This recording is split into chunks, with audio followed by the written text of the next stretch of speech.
গাইবান্ধার গোবিন্দগঞ্জ উপজেলার পার্সোনাই ডাঙ্গা গ্রামে জমি দখল নিয়ে দুই পক্ষের মধ্যে সংঘর্ষে অন্তত ৮ জন আহত হয়েছে।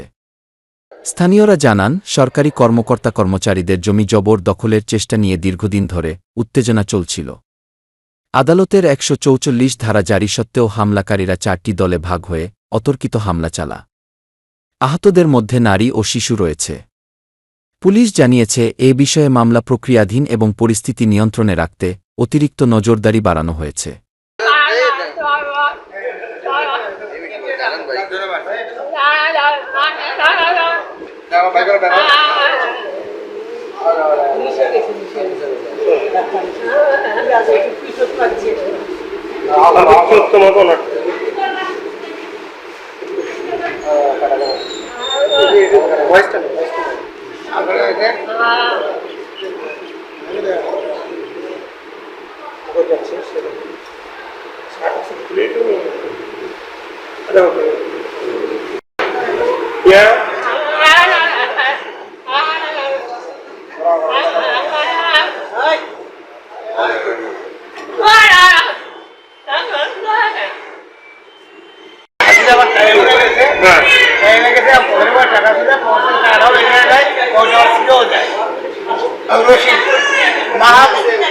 জারি করার পরে ওনারা চলে আসা করে চলে আসা করলে আমরা আমাদের বাড়ি থেকে ঢুকতেছিল।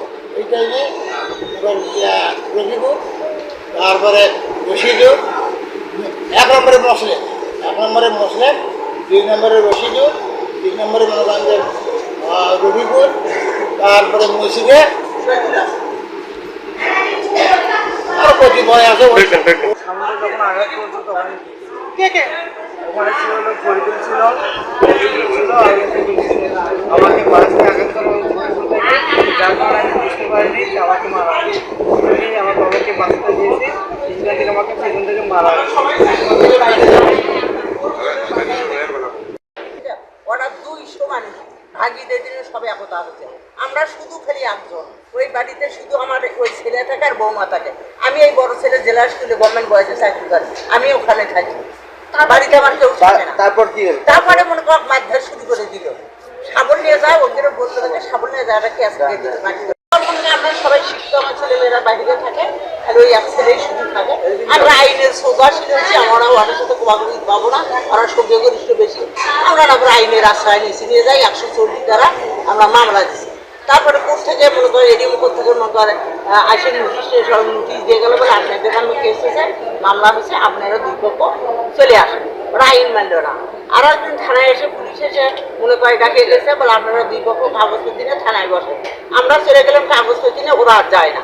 আমরা আজ ১২টা পর্যন্ত ওখানে অপেক্ষা করে আমরা চলে যাচ্ছি। তারপরে আবার ফির পুলিশ গেল, ওরা কাজ শুরু করে দিল। আমি ফোন করলে বলে এই ঘটনা ওরা ইডিয়া দিচ্ছে। আবার পুলিশ এলো, নিষেধ করে গেল। আবার পুলিশ এলো, ওনারা সরাসরি আসে মনে অনেক কর্মী টর্মী যা ছিল কোদালপেন তামান তুলে গাড়ি চলে গেল।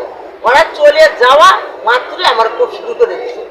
ওনারা বলে ওখানে কাজ বন্ধ থাকে, ওনারাও করবে না, আপনারাও করবেন না। তারপরে ওরা ওখানে শিখে হলো, ঠিক আছে আমরা করবো না। আর যাওয়া মাত্রই আমার খুব শুরু করে দিল।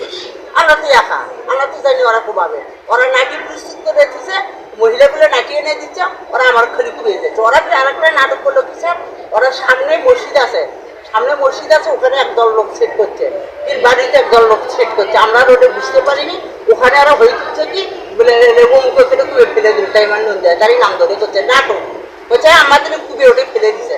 আমরা ওই সুযোগে ওইদিকে গেছি।